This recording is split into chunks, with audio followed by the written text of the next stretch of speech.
All right, we're live for the second time trying to do this. Hopefully we get it better this time. I'm sure we will. I'm sure we will. All right, so before we started, we were deciding what we're going to talk about, and we still have no idea. Well, it's your thing. Let me know. You direct me. I'll direct you. I'll add in the color. All right, so let's start with, we've known each other for quite a while. We went to chiropractic school together. I think it's awesome that this is like a testament to how men are. Like, we went to chiropractic school together. We lost touch, not because of anything that happened, just because life pulled us in two different directions. And then I got Instagram a year-ish ago, maybe a little bit longer, and I get a message from you. Behind the game on that. Little behind the game on that. And I get a message from you. It's like, bro, you live in Del Rey? And I'm like, yeah. Yeah, because it's funny. You went to different. We were at the same school, then you changed schools, and then we kind of talked here and there, and then see how things were going. It was a touch here. I think for a mutual friend that we had, I think it was like TC that kind of like, hey, how's Rocco doing? And then I go, right. Hey, let me reach out to you. So that kind of started. I love that and then guy. I was like, yeah, Rocco's in Del Rey. Like, that's odd. Like, Yeah. both here. So, here we are. I like it. Speaking of TC, no one's going to know this is inside between us. We were talking about guns. TC knows more about guns than any human being on the planet. And I was like, bro, you need to start a podcast. And I don't know if you know, but right now he's basically built a 5-acre commune where, like, he never leaves it or doesn't have any Wi-Fi or no technology. So I talked to TC just I would say 4 months ago. Yeah. He's trying to get me to come up there to go hunting. Yeah. That's like, it's cool. That's all he does, right? And I was like, bro, you need a podcast. He literally responds back, what's a podcast? And I'm like, this is why I love you so fucking much. And people don't know who he is. Think of the most country person you can meet, mixed with some sophistication, but built like a bear. And that doesn't understand technology, but is very smart. No, it has no desire. It's very smart. Yeah. It's fascinating. Yeah. It's absolutely fascinating. The world needs more TCs. All right, so since we are going to talk about dads and parenting and all those kinds of things, last time you didn't have a child, and let's start here. This is what I want to start with, because we talked about. I did have a child last time. We only did this not so long ago. Yeah. But before all gotcha. these people. But let's start. We did talk about this in the last time before we lost all the audio for that podcast. You were in a unique situation in school where you did a long distance relationship with your wife. And I was fascinated that you were able to make that work, because one, they're hard enough. Two, you were in Atlanta near Buckhead with every temptation under the planet, right? And you were able to keep your wits about you, keep your head on straight, stay focused for what you were doing. So tell me, let's talk about how you navigated that, because I think that then builds a safe, strong home to raise a child in. I love touching on that. So I went to Atlanta after I was already working, right? So I was already out of school. I was in the corporate world for a long period of time, just kind of grinding it out, doing pretty well, but I was like, I wasn't happy. So the reason I went to Atlanta was for a purpose and a mission. It happened to me before I left. I was with, my wife now, Carla, for, I would say, I think it was a year about. And we decided to do the long distance thing. She had to go back to school too. So she was getting her MBA at the time as well, which is the same amount of time, because I already had 4 years of undergrad, and she was going for 4 years of MBA, and I was going to 4 years doctorate.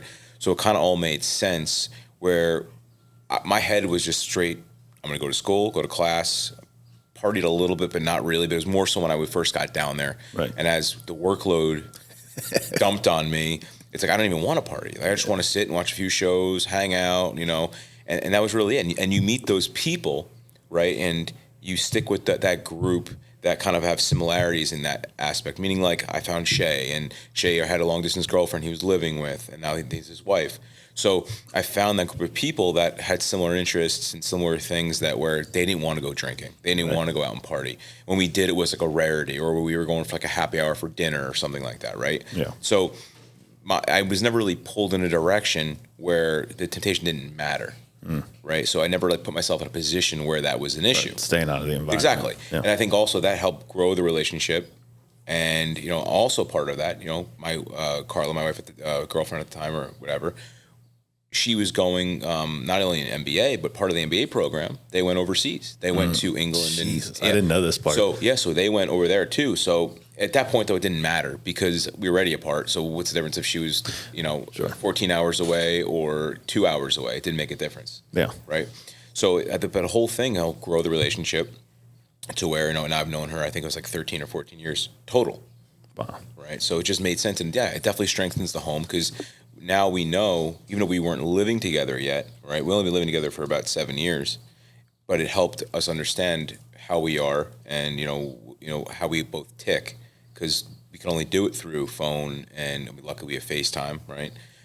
Those situations, there was no, it wasn't like, letters and stuff like that. So we knew kind of how we were prior to that, which I think helps strengthen, because I think that's the hardest part, being a long distance relationship. And then when you finally get together, right? So after all that time, this is an interesting part. Yeah. So when you finally live together after all that, right? There's trials and tribulations and like shit that I do that annoyed her and so on and so forth. But you figure it out because you're together for so long anyway. At this point, of course, this is like the last thing to really get in the way. So it definitely helps strengthen everything. Yeah. Yeah, it's interesting. I think after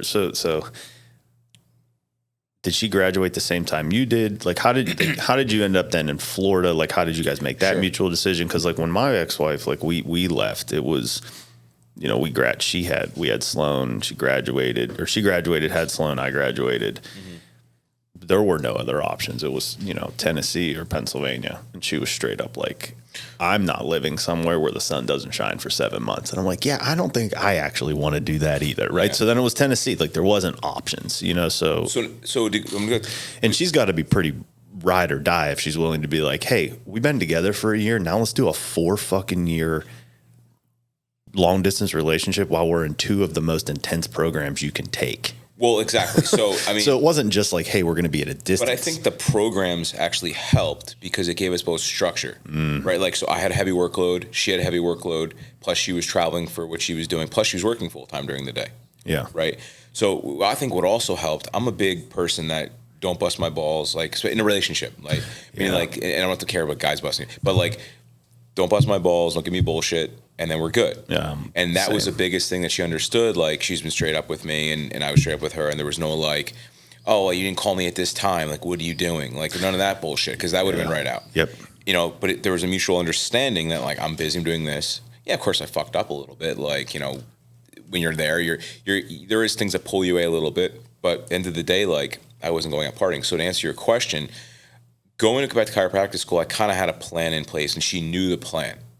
I already kind of had it laid out where I was moving to Florida because I was working, I was going to school to take over a practice.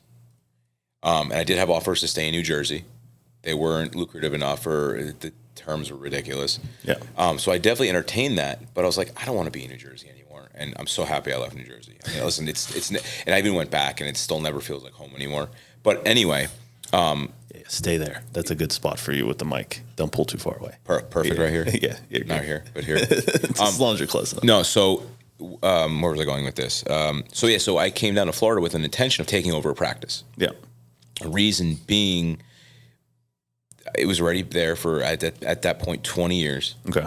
There was a patient base. Like, why am I going to start something over if I don't have to? Yeah, no, right? I get it. Starting over with it is not easy. It's not twice. Easy. It's not easy. You're right. It's brutal. It's just starting a new business over, and that was my intention. So after the school, which how crazy that was, right? You know how annoying and everything that was, and having you keep your head down and do this and that. I mean, I remember doing 7 finals in a week, right? So after all that, finishing 7 finals in a week and then taking boards the next day. Oh, that was the best. That's the dream. That was the dream. Yes, it was the dream. Sorry, real quick, I touch on that a little bit. I still have here and there. I still get nightmares. Yeah. That I wake up in a panic in the morning that I had a test to take and I didn't study for. Yeah, same. Weird, dude. I just had about 3 months ago. I had a nightmare about. I was in because you're taking so many classes at one time. To sum it up, in 10 weeks, you're taking anywhere from 27 to 32 credit hours in 10 weeks when you're in school for 3.5 years straight through. And I had a dream that I forgot one of my classes and didn't go. Oh, boy. And then the final came. I woke up sweating and free. I'm like, how did I miss the class every week for 10 fucking weeks? And it was one of those ones where it's only one day. So it's like Thursday at like 3 in the afternoon. Yep. Oh my God. Yeah, still haunts me. Everybody I know that went to school has the same kind of fucking dreams. Because it was such a stressful time. Oh my God. But it was weird, and not to get off our topic, but it was weird because I remember this first quarter when we first had the 7 or 8 finals we had that week. I remember my routine was so off, or it was maybe the second quarter, whatever, it was first year down there. Yeah. And I remember being like a zombie for that whole week, where like my roommate at the time, we were just we had a cold pizza sitting out there. We'd walk by, grab a slice, go to the next funnel, go get an hour of sleep. But it was just like such a stressful time. I think it built us to where we are today. And I like that 7 a.m. class, right? And I think the studying and the workload really developed you and us as a better person to strive for more things. I don't know. I feel like there's a lot with adversity. Well, one of the things I definitely tell myself after going through that and making it through, I can learn anything now. Like I truly believe that if I decided I wanted to learn something, I can learn it because I went through that like you did. And, it's funny because when I got down there, I was like, all right, I'm going to work too because I like money and I want to have money. So I was working on the truck dock that I worked for since I was 18 from 4 in the afternoon till midnight or 2 in the morning. And then I was taking the full work. About you. Oh, yeah, dude. That's why I was like a zombie all the time. Didn't talk to anybody. So I was doing that 5 days a week and then taking the classes. So quarter one, I only failed one class. And I say only failed. This makes sense. I only failed one class. I was like, all right, I can do this. Like I can continue this pace. So then like quarter two, I think I failed 2 classes. And I was like, maybe sleeping 2 hours a night. It's not going to work. It's not going to work. And then I was like, but I'm making good money. I can do this. And then like quarter 3, I think I failed like 4 classes. And I was like, work's got to stop. Like, because for months and months and months, I was sleeping 2 hours a night trying to work a full-time job and take 30 credit hours. That's ridiculous. It was ridiculous, but I learned a lot at that time. Oh, I'm sure. Like I learned that I got a lot of yourself too. Yes, I could mentally push myself and do it.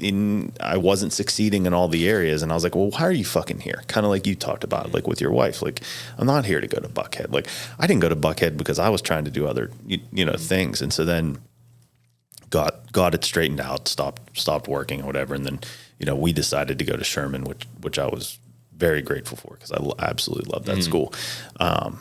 But then when I got to Sherman, I was like, now I'm here for a purpose. And that changed everything. Well, it's what you need. Yeah. And it's funny you say Buckhead. Like I lived in Buckhead for a little bit. And it didn't really change anything. I went at more expensive dinners when we could, right? Yeah, but I just think that energy and that environment and like just everybody being up, like how the fuck do you get a good night's sleep when the music's bumping? Well, so where we were, do you remember where Johnny's Hideaway was? Oh, yeah. That landmark. So we were behind, there was a condo. They were like townhomes. And my roommate at the time bought one. He got some money, whatever. He bought one. And we were living there. And honestly, it felt like we were off the beaten path. Nothing was bothering me. I mean, other than that, I was in a different area, a nicer place. Did you live with Coberly, Dave? No. Oh, I thought it was at his house. I lived with Brandon. Okay. Who you may have met once or twice. But anyway, so, I think there's definitely pieces of the schooling, it haunts us a little bit, but I think it's made us who we are. 100%. And I think the other thing I think too is, not to get again off topic, but although it is this topic, but not about the real topic why we're here, but having that and working first, like you had a job and stuff prior, you're in the real world, right? Prior to going back to school. For sure. I think that changed how we look at things, and we were more driven and mission and purpose to go to school versus going 4 years of school and going right to chiropractic school. Right. Like you never graduate out of that like fantasy world of school. Like and those were the kids that partied too hard and and didn't pass all the classes, not for the reasons of working, but for reasons of just being lazy and be like, oh fuck it, I don't want to go to class today or whatever. Right. So I thought that, and adversity is a big thing. Like having that adversity, to then be a better you I think is so important. Well, and it teaches you can handle it. Like when, I mean, I think this is relevant to even the dad time stuff because we talk about personal development, and I think that this is how you get there. Like, so we'll bring it to kids right now. So Sloan is in theater camp right now. Beginning of summer, she was in horse camp. We purposely didn't put her in the camp that her school has because I want her around other children. I want her experiencing different things. I don't want her constantly in that like secure quote environment all the time. Like we do uncomfortable things. How old is she now? 6. Okay. So she didn't want to go to horse camp at first because there's a lot of rules and a lot of structure, and it's outside and it's hot and like they're active but of course there's rules and structure. Like the rules and structure are preventing you from getting kicked in the fucking face by a 1,000-pound animal. Like you have to, like it matters. So it was a very different thing for her, especially at that pivotal age. So I noticed that, every day after she needed more attention, she needed more love because she was pushing her limits emotionally at horse camp every single day. So it was awesome to watch and see. And at first she didn't like it, but we stuck with it. And by the end, she didn't want to stop, right? So then theater camp started after a few weeks. And then she didn't want to go to theater camp, which was yesterday. She wanted to go back to horse camp. And I'm like, it was a perfect example to be like, okay, Sloan, you know, you didn't want to go to horse camp and then you loved it, right? Because you stuck with it. You tried new things and look how awesome it became and like all these kind of things. So you're building that resiliency. It's important for her to do hard things. Well, theater camp comes very easy for her. So when I picked her up yesterday, like, and even at horse camp, I paid for aftercare so she could stay till 6, but I got her every day at 3 because she asked me to because she was so exhausted from towing the line and being outside and like doing all these things. So I was like, okay, I'll respect your boundary in that aspect. So I would get her at 3. Yesterday she started theater camp and I couldn't get there till 4:30. And I got her and she was like skipping out of the room and smiling. And the teacher's like, she has so much energy. She loves it. Like she knows all the songs, all the dance. Like that's her world. So I think that there's this really good balance between taking even a child and being like, look, you can do hard things and we can lean in and double down on the things that come very easy to you. But what happens when the things that become very easy to you become hard if you didn't learn to do hard things? Right? Then you don't want to push through the adversity because you're not always going to be the best. You know, like you're just not. And so as she goes through that, now she can take the experiences from horse camp. She can take the experiences from piano, which was a little difficult at first. And when she gets into the adversity of the theater camp, she's going to have those tools to push through, which I think is the difference between going straight through school, not working, not being in the real world. You don't really have adversity. But I think what you're doing too is also deeper than that. I think today with how the communication is, and kids are all online and they're all on their phones, and there's none of that, you know, face-to-face communication. I think by putting her in these different instances and different environments, meeting new different people, is going to expand that. So when she goes into the real world and needs to do marketing and needs to do networking, needs to go on a job interview, she's not fumbling. Like I have a patient who, and this is an interesting story. She was telling me this is probably a year ago, but I remember this because I couldn't believe it. Her daughter was 21 and she was getting accepted into this art school, very good drawer. And the patient was in the car with her daughter before her appointment, and they were like having like an argument because the administration called to do like an interview over the phone. And let's call the girl Gabby, right? So Gabby did this interview over the phone, but she couldn't answer any of the questions. She was like too nervous to communicate about something that she loved to do and was great at. She kept signaling to my patient, her mother, hey, how do I answer this? Or what do I do? Or what do you think? Like, so that shows me that that girl was too sheltered or something else was going on. It wasn't exposed to different groups of people and kind of making her way where, you know, she's gonna have trouble with interviews, clearly. Trouble with talking to people.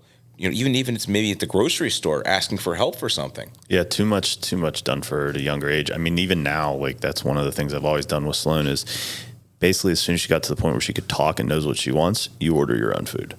Or else you don't eat. Right? I started that now with my daughter who's 2.5. Yep. Because she wants to order. So I go, oh, Ellie, what do you want? Yep. And I go, do you want this? She goes, yeah, I want this. And she'll go ahead, tell the waitress. So that's great, and I think that's great. We do that too. It's huge. It's huge. I've done that with her since the beginning, and like Aunt Taylor was down the other day, or this was probably months ago, and we were at we went to Chipotle, so it was probably like 6 months ago, and she went to order for Sloan, and I'm like, no, and then Sloan will walk through and do her entire own order, but now it's to the point where we went out to eat the other day and she was like, what would you guys like to drink? And I was like, we'll take waters, you know, cause it's what we get. And, Sloan turns, like snaps her head around and looks at me. She goes, I'll order my own water. I'm like, fuck yes. I'm sorry. Like, but then I apologize. Like I shouldn't have done that. Like now that I'm teaching you how to do these things, but now she's not afraid to like ask for what she wants. So like we were at Whole Foods yesterday and, she gets those little mushies, like the single serving mushies or whatever the hell they are, like whatever. And they haven't had any s'mores ones, which are her favorite. And she wanted it at first. She's like, Dad, do you think that they'll ring this up first and hand it to me? I'm like, I don't know, but there's only one way to find out. And that's to ask. So she handed it to her and asked. And then after she asked, she's like, Dad, will will you ask if they're going to get any s'mores mooshies? And I was like, baby girl, you're the one who likes the s'mores mooshies. I like them too. But I'm like, you got to ask. Like she asked, and the lady's like, well, I'm not sure, but if they're that popular, we're definitely going to get some more. But it's like, you got to ask for what you want in life or you're not getting it. I've learned from an early age that if you don't ask, you don't get. Nope. So I bestow that upon my daughter, and I always tell even my staff. I was like, you guys, like, because they're younger. My staff's are in their 20s. I tell them, like, if you guys want some, you got to ask for it. Like, we're not mind readers. Yep. As much as you might think, and that's a great lesson too, regarding having your daughter build her own identity and ask these questions, because it's only going to get more involved, better, maybe worse for you because you're not going to have to help as much. It's not even that. It's just that she's becoming so independent so fast and pushing boundaries now because she's understanding like how to communicate. She's understanding we've always negotiated. Like every single thing in the house that we've done, like there's always negotiating, and I encourage negotiating because I don't want her to go to the car dealership someday and the guy be like, it's $80,000. Well, no, it's not, and so we negotiate everything in the house, and sometimes it's just fucking exhausting. Just put your shoes on. So it's funny you say that. So my daughter's doing that now on her own. So we use I use the timer for a lot of stuff to help break different. Like she's watching, for example, TV or reading a book, and I'm like, all right, in 2 minutes, we got to do this, and I'll set the timer on my phone. Sure. And it helps break her momentum. But then she'll go, no, 3 minutes. Yeah. And I go, how about 2.5? Yeah. So, but she's doing it on her own, which is super fascinating. Yeah. And we got into this thing now where. Now, I got a funny story for you, too, that you're going to actually like. Okay. I just started doing this. So she gets into TV, like really involved. And we watch like more like Disney movies and stuff like that and some shows. And it's really mostly on the weekends only. During the week, we try not to do it. But on the weekends, like, Mommy and Daddy want to relax a little bit. Of course. I mean, 48 hours on, you need time. That's when we do movies and TV shows, too. Exactly. Sometimes we'll do them during the week if she's, like, fucking way burnt out. And I'm like, okay, paying attention to the cues of my daughter. Like, we need a very calm evening. Let's set up a fort. Like, we're good. But go ahead, yeah. So I started doing this last weekend because I've noticed when she gets up, we only do it on the weekends. So like on a Saturday morning, I'll usually wake her up. And by the way, she's a great sleeper. Yeah. She sleeps till about 9. Yeah. At 2.5, it was wonderful. Yeah. So anyway, what I do is I go, all right, she goes, TV, I want to watch TV. And I was like, well, not yet. Let's wake up. You want anything to eat for breakfast? And sometimes she's, I want something and this. But I started doing, I was like, we're not going to watch TV yet. We got to do something productive for 5 minutes. So I started doing this thing where I was like, all right, we're gonna work out a little bit for 5 minutes. You got to earn your TV. I love it. So I mean, she's 2.5, so she's only gonna do her push-ups are hilarious. Sure, whatever. But it's the process of her actually doing it. So I was like, all right, follow Daddy. We're gonna do some push-ups. And you got to see, it's hilarious to watch. Yeah. And we're gonna do some air squats, and we're gonna do enough for like I don't know. Tell her 5 minutes, but it could be 3 minutes. But it's the purpose of breaking up the habit of wake up, watch TV. Yep. Right? It's not going to happen. Yeah. I have friends that as soon as a kid gets up, put him in front of the TV, give him food. I do too. It's, as much as that's easy, I'd rather take the extra 5 minutes, put her through, and I have her chase me around the house for a little bit just to get some, all right, what'd you do? You worked out a little bit. Now you earn your TV. Now, would you want something to eat? Yes, I'm hungry now. All right, here's this and that. And you watch a little TV for a little bit. But I've noticed that will help not only now, but for later in life. Like you have to earn certain things that are pleasures. You can't just live in the world of pleasures all the time. Exactly. Right, because then you get nothing done. Yeah, so I'm going to continue to do that every weekend, and I'll give you a little feedback. But it's super interesting to see that, and I think it's very important to do that while they're young enough and then develop that habit. I'm going to tell you what's going to happen when she's 6. You're going to not want to do it one day, and she's just going to start doing push-ups and sit-ups and just be like, I did it. This is going to be great. I'm all about it. Because they're going to figure out, like, that's the thing. Is like, that's the beauty of, like, when you raise connected children and you're present with them, is they're going to be like, okay, well, I understand how this works now. And it's interesting because I don't know. It's like a beautiful thing to watch, but it's so frustrating as the parent to learn how to navigate because you're like, man, I instilled this. Now I have to uphold it on the back end, which is cool. I mean, I have no problem doing that. It is, but it develops trust in you though with them because it's like, all right, well, Dad's unwavering on his values for whatever this is. I think that's what they want because that builds trustworthiness, and because you have a daughter, trustworthiness is the number one thing. In all relationships with women, period. With men, the number one thing a woman looks for in a man is trustworthiness. And that is extrapolated out into children. That's the number one thing if a relationship will stay together or fail, is if the woman views you as trustworthy.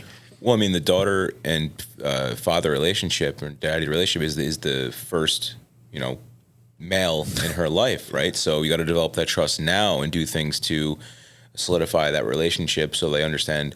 But I mean, dude, you were there. So having a 2.5-year-old, it's like having a mini schizophrenic person. Yeah. It's like the dumbest thing we see is the dumbest thing could be like the world is falling apart. Yeah. Like, I want to have this now and you don't get it. Like, but I've noticed if you talk to a child like they're an actual person and break it. My wife is better at this than me because I lose my shit pretty quickly. Yeah. So my wife's better at this than me. I have to give her credit there. Where she'll come in and she'll go, Ellie, this, and this. This is why we can't do it. And I do my best, but my wife breaks it down super easy. Yeah. She goes, okay, mommy. See, I do that with Sloan. I've done that with Sloan since the beginning. I've never used baby talk with Sloan once. Agreed. Anybody who's around her, I tell them we don't use baby talk around my daughter. Every teacher she's ever had is like her emotional intelligence is through the roof. Her communication skills are through the roof. And I'm 100% convinced that it's because we didn't talk baby talk to her. And I always follow up with why. Now, the thing with that is, as adults, I don't think we owe anybody an explanation for our actions. We don't owe a why to what we're doing, right? Like, is it courtesy? Sure. Is it professional to follow it up with? Sure. But you don't owe or have to do the why behind things, right? That's something that people expect of you, but you don't owe anybody that. Now, as a child who's learning how to navigate the world, I want her to understand why I have chosen to say no, or why I have chosen to act this way, or why I've chosen. It's the same with you. Like, you've given her the why. You explain her why, your why to her all the time. You ask for her why when she does certain things? No, I don't. But what I've seen now is that when her behavior is out of control, quote unquote, out of control for everybody listening or I guess I should rephrase that. When her behavior is something that I'm unwilling to tolerate, because for her it's perfectly reasonable in her little world, right? As she's learning how to control these big emotions. We just had a huge thing about this last night. And I think that's another important aspect of relationships in life is, part of why we're so fucked right now in this country is that everybody thinks that if you upset me, it's your problem and you need to change who you are so that I feel better. So what I'm teaching, victim mentality is the problem. We don't do that in my house. It's not allowed. So what I teach in my house is that you are welcome to have all the feelings you want. You're welcome to throw a tantrum if you need to. You can throw things across the fucking. I don't encourage her to do these things, but I don't shame her for doing these things. But I, Dad, do not have to participate. So I'm unwilling to participate in that behavior. So I'm allowed to walk out of the room. I'm allowed to not be present for it because it's a boundary that I have that I will not be treated that way. I will not be disrespected that way. And you are free to absolutely behave in any manner you want, but it does not mean that I have to play into it, right? And so she sees these boundaries being set. And we had an amazing, last night, the way she talked to me about her emotions last night was unbelievable, and probably don't have enough time. I'll probably go through that on a individual podcast because it was, probably take about 15 or 20 minutes to go through how she articulated all these things.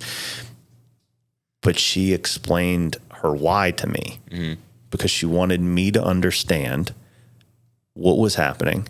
And the words literally came out of her mouth as, I want to learn, and so in short, when I left the room and told her I'm unwilling to participate in that behavior, she got even more mad. And I'll go in more detail about it. But she was explaining that when I left the room, I said, well, Sloan, do you understand what I was trying, like what I'm feeling and what I'm trying to convey to you? She's like, I understand you're teaching me boundaries. That's what a 6-year-old told me. She said, I understand that you're teaching me boundaries. She said, but what I needed in that moment was you not to leave the room because it made my big emotions get more angry and I felt like I couldn't control them.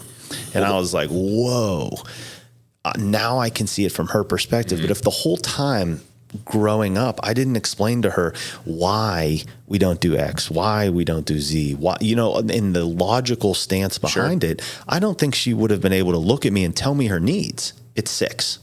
And think about if we extrapolate that out into relationships. Now she's 30. and she's with a man, and she can tell him exactly, because what we want to do as men is we want to please our woman. We want to give her what she fucking wants.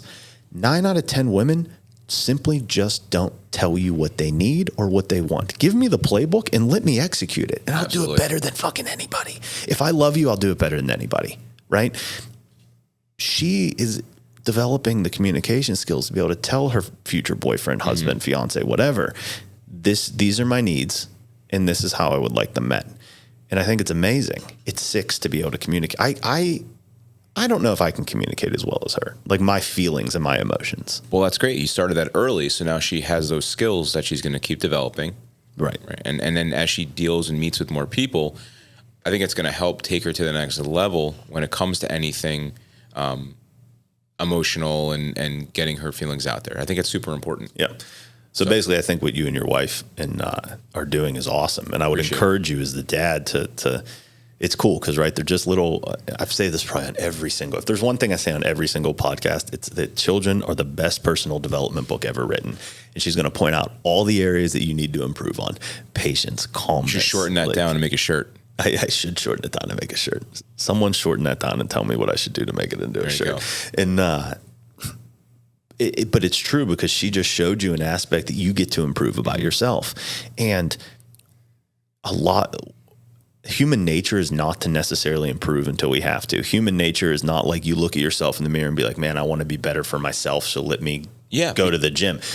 But I guarantee for your daughter, you're like, I can get better at this. Well, the problem there is that everyone likes the path of least resistance. Of course. So you're going to be as easy as you can on yourself, and it's not you. What does that? We don't need any more We don't need any more fucking motivation. We need discipline. Yeah, that's the problem. There's enough motivation out there. It's about being disciplined day in and day out. Like, as an example, and that's why I go to the gym, wake up at 5 a.m. I would say 5 days a week. Yeah, 4 to 5 days a week to be truthful, because it's important to have that structure to go. Like, I woke up today, didn't feel like going. I was like, you know what, I'm going to go. Yeah, but you did hard things. But that's what I'm saying. So that, and that's why I started that whole workout thing, workout in quotes, with my daughter on a Saturday. So she knows, there's a price to be paid, because she's not paying bills, obviously. She's 2.5. There's a price to be paid to have pleasures in life, right? And if it's not monetary, it's time or it's sweat equity and stuff like that. And I want to teach her that too. And the other thing I think people need to start doing is being more present with their kids. Listen, we're all fucking guilty of it, on the phones and texting someone back. Yeah. And I think that's a big issue, especially now with how connected we are. And I don't care if you're a millionaire doing deals. If you're going to be with your kid, just be with your kid for that hour, for that 30 minutes. Listen, your bank account, nothing. I watched a guy, he runs another father podcast. He's going to come on here. What is it called? The Dad Edge, I believe. Okay. And he's awesome. And he posted a post. This was probably 3 months ago. He posted a post. A multimillionaire reached out to him, just basically in essence, saying what you just said. Like, the money can't buy your time with your children. And it's like, time is the most valuable asset we have. And I think the sooner people really realize that, is going to change how you look at certain things and make you say no a lot more to certain things that aren't part of your expansion and growth, and to help build what you're trying to build. It's funny, when I first got down here, I'd say yes to every single marketing event and this and that. Yeah. But as I got a little older, I noticed that my time, I'm very, very picky about how I spend it nowadays, for the most part. Yeah. Right. So I get really pissed when people waste it. And it could be as little as that idiot driving too slow. Right. But in terms of I'm like, come on, man, at least go the speed limit. You know what I'm saying? Sure. So things like that, I've noticed I'm very particular. And then when patients try to have you in the room for 30 minutes, right? I mean, my practice is different than yours. Yeah. But when they're trying to take too much of it, and, it's just needless banter, right? I get it. We have the relationship. So things like that I'm very more conscious of. And I'm touching on the technology part of it. I think a lot of dads especially need to carve out time, especially if you have a daughter. I mean, a son too, but definitely for a daughter. I started doing one Thursday a month. Okay. I take my daughter for breakfast. Yeah. Because that's the day I'm working from home also. So I take her for breakfast, then I'll drop her at school. whether she's going to remember that every single day. So there's going to be some sort of value to her. You know, she's still very, very young. She's going to remember. I promise. I do that with my daughter. And I think it's super important. I think the people that say they have no time for their kids and they're absentee parents, and there's a difference of, you know, spending time with your kid and you're on your phone the whole time. But I make sure, like, I am off my phone. I even put it on silent, right? Where if God forbid, the only person to get touched with me is my wife. If something, you know, I have her in a different setting. But I think that's super, super important for people to take that time. It doesn't have to be once a week. It could be once a month, like I'm doing it. Yeah. Right. Because I work a lot. So, and I'm not home a lot with the times that she's up. So I want her to do something. I started that about 3 months ago. I love it. And I was like, I'm just going to need to do this. And it's super important for me to do it because I know it's important for her to do it, even though she doesn't realize it yet. Oh yeah. And technology is just going to get worse and worse. I mean, it's so, I don't think I've actually talked about it on here, but I do the daddy-daughter date night with Sloan. So I've seen it. Yeah. So for your social. What daddy-daughter date night is once a month or once every 2 months, depending on schedule and what's going on, is I'll take her to Macy's or whatever, and we'll go pick out a dress like the day before or the day of. Like if we do it on a Saturday, we'll go the day of and we pick out a dress and we get some for hair. You or for her? For me, of course. For her. Nice. For her. And although I did go to the store the other day dressed up in all that makeup because she painted my face. Yeah, what are you gonna do? Well, I wasn't gonna say no. I don't know if I've talked about this. We'll talk about that too. Sure. But remind me to go back to that. But with the daddy-daughter date night, so we buy all these things and we get all dressed up and I put on my 3-piece suit and we go out. Like, you know, we go to a very nice restaurant. We order nice food. We, you know, all of those things. We still do breakfast and things like that too. But this is like an event that I take her to because I want her to get in that mindset of like, this is how I'm supposed to be treated. Like I'm a queen, you know? Absolutely. And so we do that together and I think it's awesome. But one of the things that, I mean, it was kind of gut wrenching. So about maybe 3 weeks ago, my ex-wife texted me something and was like, hey, I can't remember how it got brought up, but she was like, just be mindful of like how much work you're doing around Sloan because I work too. Right. I was like, okay. And I'd been feeling like I need to be better at that. Like I felt like I was too much on my phone, you know, or like whatever, this, that, and the other. And like, I do put her to bed and then tell her like, hey babe, daddy's going to go do some work tonight. Right. So there's a little bit of that mixed in there too, but I felt like I was on my phone way too much around her. And she messaged me and she was like, cause Sloan told me, you know, dad works a lot. Oh, wow. And that's what she told me. And I was like, fuck, not doing this. Like it made my stomach sink. And I was like, that's it. The next day I had her, we went to Michael's, I think is the craft store. Yes. Michael's. Mm-hmm. We went to Michael's and I was like, we went to the aisle that has like all these like wooden boxes and all these cool things. And I'm like, pick any of these boxes. It's big enough to fit dad's phone. And so she picked the box with a lock and then we went and we got paint and we sat down and we painted it and it's called Phone Jail. And so Monday through Friday, as soon as we get home from school, she takes my phone and she puts it in phone jail and we don't get it back out until it's bedtime to do a meditation. Just together. Delivered to Rocco's house, Apple Watch. But I get, that's a great idea. And I shut off and I got at first I didn't think I could shut off because I was like, okay, but you know, I have to do this and I have to do this and I got to answer this email. And then, you know, what if that patient wants to schedule tomorrow and all this stuff? Well, I had gone back to Pennsylvania for like 5 days and my phone died. My work phone died and I didn't charge it. I was like, fuck it. Like I'm going to spend time with Sloan. I'm here. I'm enjoying some time with my friends who I haven't seen since, you know, 6th grade. Some of them I haven't seen since 12th grade. Like, I mean, I reconnected with one of my friends who it was the first person I met when I moved there when I was like 4. Like, I mean, I was like, I'm not doing this. Oh, it was amazing. And just sitting around the fire, smoking cigars and drinking whiskey with people you met when you were 4. Like, are you fucking kidding me? Catch up, like a real catch up. Real catch up. So I was like, you know, that Heinz ketchup. But I was like, I'm not doing this. And I turned my phone back on and I answered everybody's messages and no one gave a fuck. No one cared. They all still wanted to come in. They all wanted what they needed. But the world kept going without me being on it all the time. Correct. And I was like, she's more important than all this. I agree 100%, and I need to be better at that. But what I started doing is from the time, so something similar but different. I didn't go to that extreme yet. Yeah. But what I do is, when she's older, I mean, Sloan's 6. She actively knows, like, Dad's not listening to me. He's sending a text message. Got it. Little different than 2. True. You know, yeah. So, but what I started doing, so I could be more in the moment and more intentful with what I'm doing, I actually put my phone on personal mode from, I think it's about 7 a.m. Okay. So when I get back from the gym is around like 7. Okay. From 7 a.m. to about, I don't know, 8:30 when I drop my daughter or my wife drops her daughter, like when she leaves the house. Yeah. Right. And I don't deal with anything. Yep. Excuse me. I don't deal with any text messages. I don't check any emails because I know that time I don't really get to see her at night. I mean, I'm more so now because she's staying up a little later. But usually in the past, I would only see her in the morning, Monday through Friday typically. Well, some days Thursdays and Tuesdays not because I'm working from home. But I do that to have that carved out hour and a half where I'm not bothered because my phone's gonna be in my pocket, right? But I don't even. But I started doing that too, putting in the other room, stuff like that. And it's not like even a crazy amount of time. Like, let's say we get home at 4 and she goes to bed at 7:38. Like, it's 4 fucking hours. Yeah. Just put it away. Yeah. And I started, but I'll tell you what, the most fascinating part was how good I started to feel, to the point where I'm like, I think I'm going to do this on days when she's with her mom, because like I disconnected. I wasn't worried. Like, I realized, how many times am I like, okay, I'm going to relax tonight, because I do like to watch like an episode of TV before I go to bed. That's kind of my like wind off thing. What's your show right now?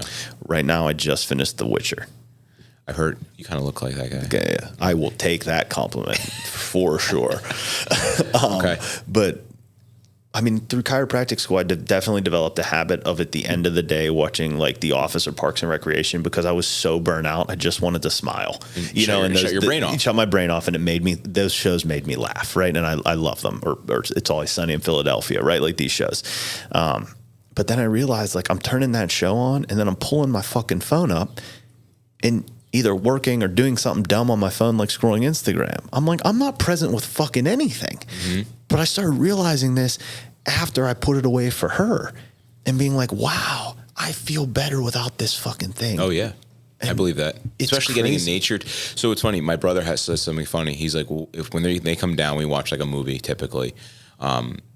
If we got to pause it for someone to use the bathroom, he's like, oh, social media break. Yeah. And he'll make a joke out of it. But it's funny. Like, I was doing the same thing. Like, I get home and sometimes I watch a show, and I don't really watch just shows typically on like streaming. But what I'll do is, and I'll start picking my phone. And then I thought last time, I was like, what the fuck am I doing?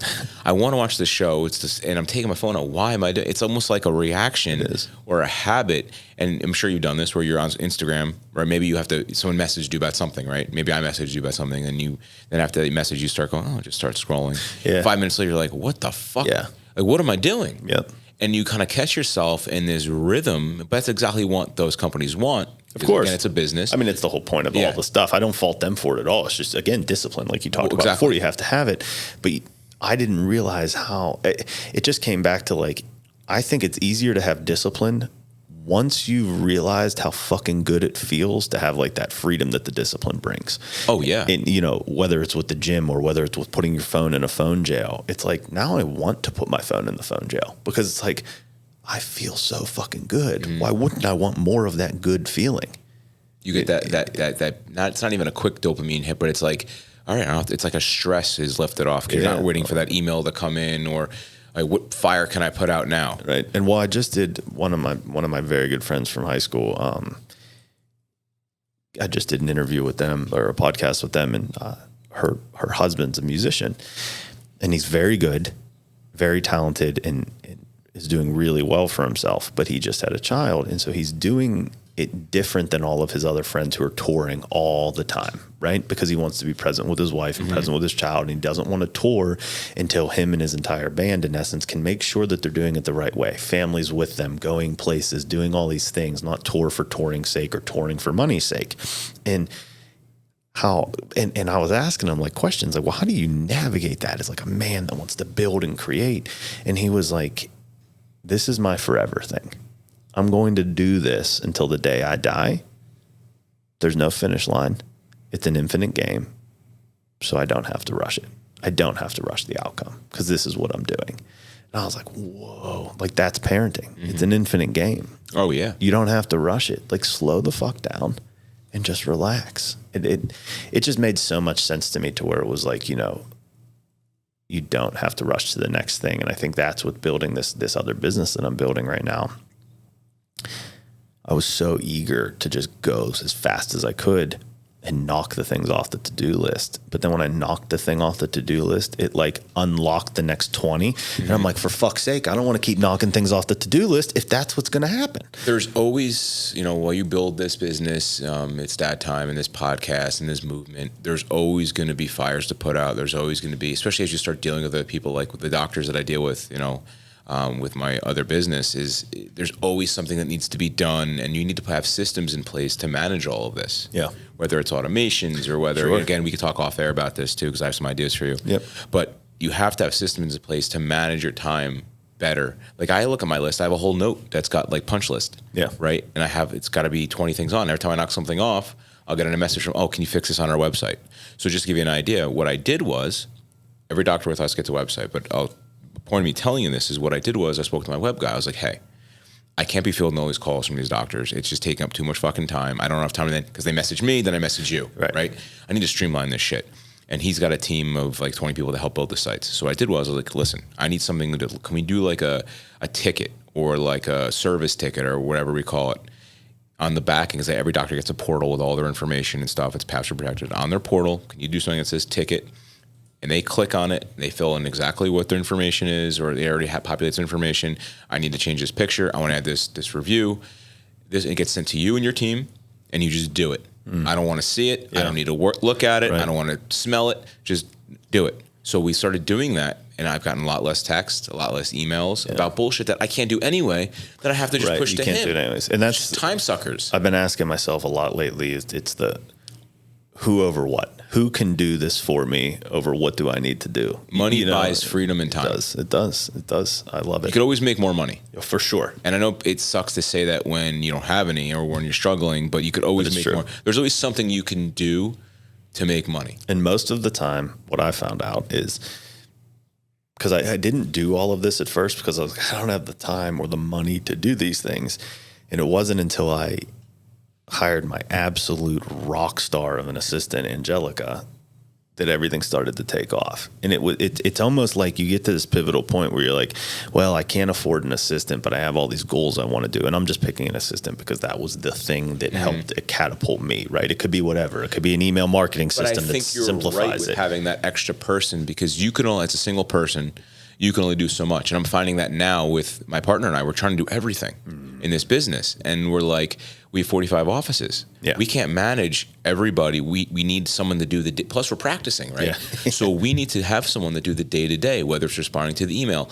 So like that assistant, and I think that's so much value in that person because it frees up your time for the minutia bullshit that you, don't feel like dealing with when someone that's, not the owner, they just get direction from you. You delegate. Yep. Well, and what I found is that that's what's holding you back from actually making them more money. Like it catapults you forward. Exactly. It's spending, in essence, spending money makes money, right? And, that's the whole thing. Right. And that's the proof in it there. I mean, all of this that we're doing right now, obviously I played a huge role in it, but a massive amount of that is because of my assistant. But you got to look at it too, like you're CEO, right, of this movement, of this It's That Time podcast and whatever else encompasses that.